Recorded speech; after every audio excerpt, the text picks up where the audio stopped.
Can phonons help explain thermal conductivity? Have you ever wondered how heat travels through different materials? One key player in this process is phonons. So, can phonons help explain thermal conductivity? Let's break it down.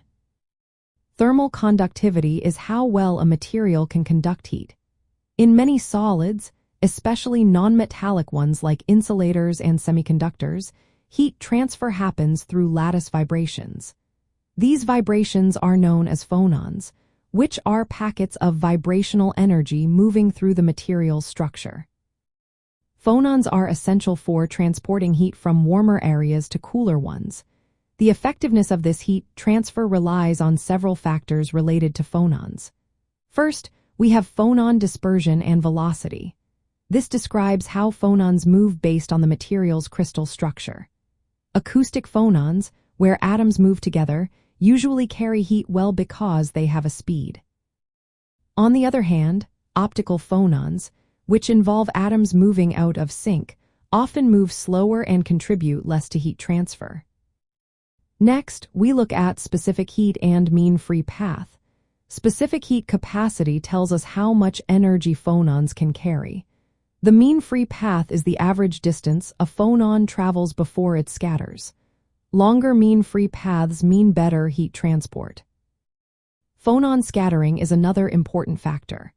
Phonons can scatter off each other, defects, impurities, and grain boundaries. These scattering events can limit the mean free path, which reduces thermal conductivity. There are two main types of phonon scattering. Normal processes conserve momentum and redistribute energy, while umclap processes do not, conserve momentum and hinder heat flow. Temperature also plays a role. As temperature rises, the number of phonons increases, leading to more scattering and shorter mean free paths. This often results in lower thermal conductivity. Material purity and structure matter too. Pure crystals with fewer defects and larger grains tend to have higher thermal conductivity. Introducing defects or reducing crystal size can increase scattering and lower conductivity. In metals, electrons also contribute to thermal conductivity, but in insulators and semiconductors, phonons are the main heat carriers.